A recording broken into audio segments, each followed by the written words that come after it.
You're walking down a familiar street, not because the buildings or signs are familiar, but because the feeling is.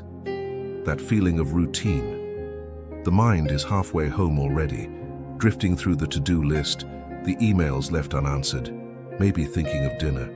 And then something breaks through. You see someone sitting on the sidewalk. At first glance, just another person living unhoused. A tragedy, yes, but one you've unfortunately trained yourself to keep walking past.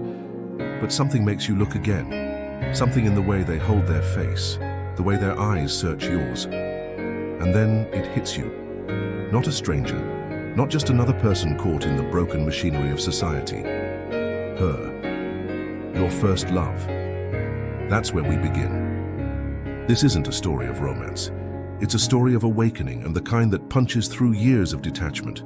Because finding someone you once loved deeply, now living with nothing, is not just heartbreaking. It's disorienting. It rearranges something in you. You're forced to reconcile the person you were then with the one you are now, and you realize they're not so far apart. In psychology, this moment has a name: emotional dissonance. It's what happens when our current reality crashes into something we've left unresolved. Your mind can't quite process what your eyes are seeing, because how could someone once so full of life, someone who mattered so much, be here now like this? And then the guilt follows. Not because it's your fault, you may not have spoken to her in decades, but because you're still standing, you're still housed, fed, clothed, and she's not. That difference creates an unbearable weight. This chapter isn't just about shock, it's about what that shock reveals. Often we believe we've moved on from our past. We box it up, assign it to memory, and assume it's safe there. But the past has a way of showing up when we least expect it, especially in faces we thought we'd never see again. And when it does, we're left with one question: what kind of person will I be now that I've seen this? There's a common belief we hear throughout life that time heals all wounds. It's comforting, isn't it? The idea that given enough days, months, or years, even the deepest emotional pain will fade into something manageable. But standing face to face with someone from your past, especially someone who once represented hope, intimacy, and the beginning of who you were becoming, dismantles that illusion. You realize quickly, time doesn't heal what we bury alive. It simply covers it over with distractions. Seeing her again, living in that state, tears off the layers. And what's left underneath isn't just concern or sadness, it's vulnerability, confusion, a strange and painful kind of nostalgia that makes you question the entire journey between then and now. Psychologist Carl Jung spoke of the shadow self, the parts of ourselves we repress, ignore, or disown because they're too uncomfortable to face. And sometimes, people from our past carry pieces of that shadow. That first love? She may represent the version of you who was open, reckless, passionate, maybe even naive. Seeing her now, broken down by life, may feel like seeing those qualities within you suffer the same fate. This isn't just about her homelessness. It's about what we do with memory, especially when it's connected to intimacy and loss. For many over 45, there are entire decades of life behind us that we rarely look back on with clarity. We skim through our own story, highlight the milestones, and try to forget the chapters that left emotional debris. But that debris doesn't disappear.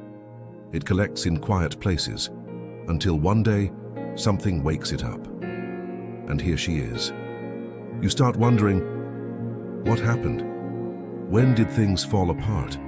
Not just for her, but for that era of your life. The friends you've lost, the dreams you let go of, the people you once swore you'd never lose touch with. That moment on the street doesn't just collapse the distance between two people. It collapses the distance between who you were and who you are. And maybe, just maybe, that's the beginning of something deeper than healing. Something like reckoning. There's a strange kind of mirror we all carry, one that only certain people from our past can hold up to us. They don't do it intentionally. In fact, they don't have to say a single word. Their presence alone reflects something we've avoided looking at. That first love now on the street is that kind of mirror. As you stare at her, trying to reconcile the years between the person you loved and the one sitting before you now, you're not just seeing her suffering. You're seeing your own emotional lineage, The decisions you made, the roads you didn't take, the parts of yourself you let die quietly in favor of security, stability, or survival. The truth is, we all have different ways of becoming lost.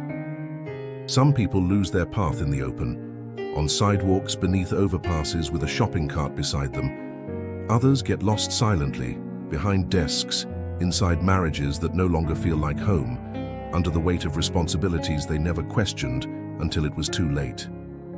So when you see someone who has visibly lost everything, your unconscious mind starts whispering, "How close am I to that same edge?" You may think, "Well, I never would have ended up like that." But pause. That's the ego talking, the defense mechanism trying to shield you from your own fragility, because beneath that confidence is fear. Fear that life is thinner, more fragile, and more dependent on luck than we'd like to admit. And deeper still is grief, not just for her, but for what her situation represents. All the people we've forgotten, the dreams that were never fulfilled, the care we stopped showing when we became too busy surviving. This moment, this encounter, offers no quick solution. It's not a movie scene with background music and a resolution by the end. It's messy, raw, real, and you're left wondering what to say, what to do, what's even right. Because when the mirror is that clear, you don't look away easily. You ask yourself, am I really living the life I wanted? Or just the life that kept me from falling apart? In moments like these, the past doesn't come back as a gentle story. It comes back as a question. And that question isn't, do you remember her? It's, who were you when you loved her? Standing in front of her, seeing the lines on her face, the worn clothes, the silence between breaths, you begin to question not just what happened to her, but what happened to you. You remember her laughter, her intensity, the way she believed in things, in you maybe, before anyone else really did. And now, the person who once saw your potential is barely seen at all, not by society, maybe not even by herself. And so, your memories shift. They're no longer polished moments of nostalgia. They become unfinished business. Open doors you didn't realize you left unlocked. Regrets wrapped in tenderness. You ask yourself things like, why didn't I stay in touch? Was there a moment I could have made a different choice, and for her, for me? What would have happened if I had stayed? But the human mind has limits. We reconstruct the past through emotion, not accuracy. Psychology calls this reconsolidation. Each time we remember something, we edit it slightly based on who we are now. That means memory is never a fixed truth. It evolves. Still, the emotions are real, and one of the most painful is this: the awareness that life kept moving, and you didn't notice who got left behind. In American culture especially, where independence is seen as virtue and vulnerability often mistaken for weakness, it's easy to believe that if someone ends up homeless, it's because they failed. But standing in front of her, you realize how incomplete, how deeply unfair that story is. You don't know what traumas she carried, what betrayals she survived, what mental health battles she may have lost alone in silence. All you know now is that once she mattered deeply, and somehow she still does. Not because she's your first love, but because she's still human. And suddenly that realization matters more than all the questions you may never get answers to. We live much of our adult lives believing in a kind of emotional distance, the comforting illusion that the hard things, the tragic things, happen out there, to others, to people in a different part of town, a different story, a different reality. But in that moment, standing in front of someone who once held your heart, that illusion evaporates. You start to feel the truth in your body, not just your mind. There is no real distance between you and those who've fallen. The systems may separate you. Your choices may have differed, but emotionally, existentially, the line is thinner than we pretend. You begin to recognize how fragile the scaffolding of life really is. A missed diagnosis, a bad year, a loss no one saw coming, a betrayal that derailed everything. These aren't rare events. They're part of being human, and for many, they're enough to turn survival into something that has to be fought for daily. In that moment, you stop seeing her as a symbol of the past and begin seeing her as part of the same human story. one that includes you, not in spite of your stability, but because of your shared vulnerability.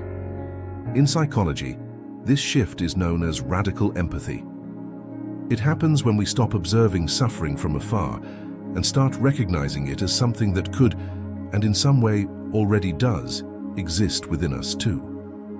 Radical empathy breaks through the myth of us and them. It forces us to drop the polite distance, the empty phrases, the dismissive logic we often use to protect ourselves from being overwhelmed.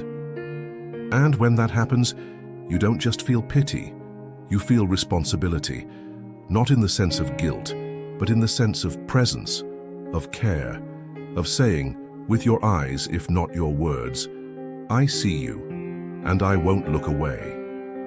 Because when the illusion of distance dies, what's left is human connection, and often it's the very thing we were starving for all along. As you walk away, or even just stand there unsure of your next step, you feel something strange, heavy, unshakable. It's not just sorrow, and it's not quite regret.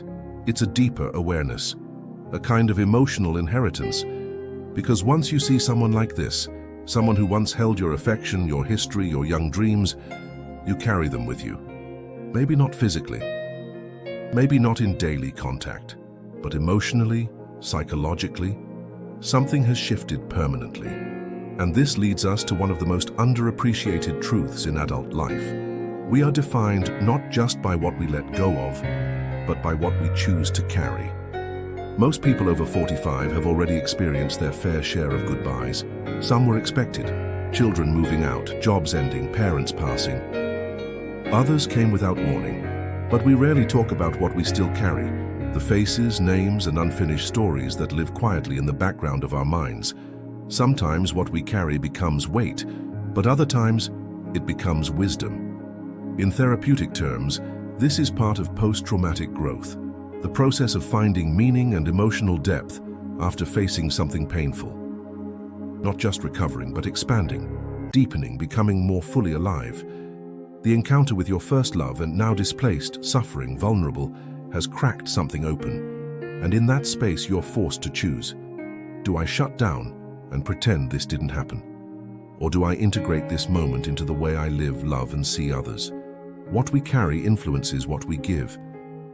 How we show up in our relationships, what we teach our children, how we judge, nor choose not to judge, people whose lives look different from our own. And this is where maturity meets transformation. Because true maturity isn't about how much we've achieved. It's about how willing we are to hold life's contradictions, grief and joy, shame and grace, loss and connection, without turning away.